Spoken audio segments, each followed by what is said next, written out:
This is our process for making corporate films as captivating as possible. In this video, we're going to take a look at 5 simple things that are going to make your corporate films as engaging and visually interesting as they can possibly be, starting with using one light on a beautiful backdrop. Business people are busy, no more so than when they're at a corporate event. They don't want to wait around for ages while you're fine-tuning the lighting, so instead of using a complicated 3-point lighting setup, instead we just use a simple key light through a big soft source. Your challenge then is to choose the best background available to you and arrange it in the most visually interesting way. For example, can you shoot into a background with interesting bokeh? That could be lights in the building across the street. This could be angling up slightly to shoot into the ceiling spotlights. This could be interesting lights that are already in the room. It could even be an interesting translucent glass window. It's amazing how interesting you can make a background look when you're shooting wide open on a low aperture with shallow depth of field. Think what else you can do to shape the light. Can you use window shears to soften the background light and reduce the overall level? Can you shoot into the L's of the room and also bring in practical lamps for more interest? And if you really have nothing to work with, just make sure there's as much depth behind your subject as possible and not shooting them placed flat against the wall.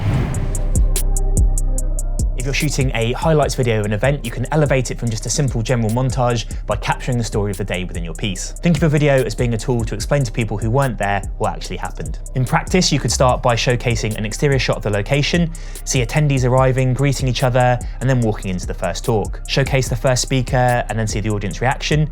They're then heading out to grab some coffee and chat.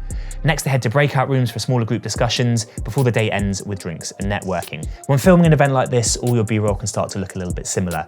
So in your edit, think about bringing in a change of scene every 20 to 30 seconds to keep your viewer as visually engaged as possible. And the last 3 tips in this video are all about keeping your viewers engaged and making your shots as visually interesting as they can possibly be. A very wise man called Ben Marlow once taught me that the secret to a great edit was having a variety of shots at different focal lengths. And on a busy day filming, it can be overwhelming to mentally keep track of what focal lengths you've used in every scene. So instead, we simplify it down to using just 3 focal lengths and trying to get 5 shots with each in every scenario that we're filming in. So we often choose a wide 25mm lens, the classic 50mm lens for a medium shot, and then a 90mm lens for more close-up filming. Wide shots showcase the entire room, who's at the event and what's there. Medium frames are great for a 2-shot to show people having an interaction, and close-ups are ideal to show off details such as logos, food, drink, or people taking notes.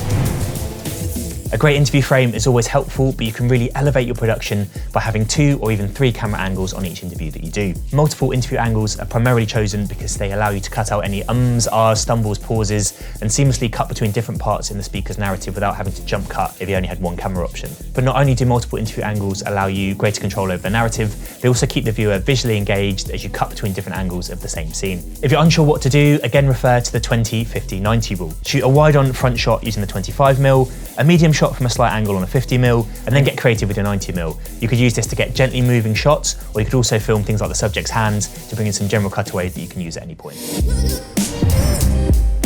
Overshooting is a term that refers to shooting far more than you need in the edit and thus slowing down your editing process, having to sift through all that footage. But a corporate event like this is a rare one where overshooting is actually advised. People standing around talking isn't the most exciting footage in the world.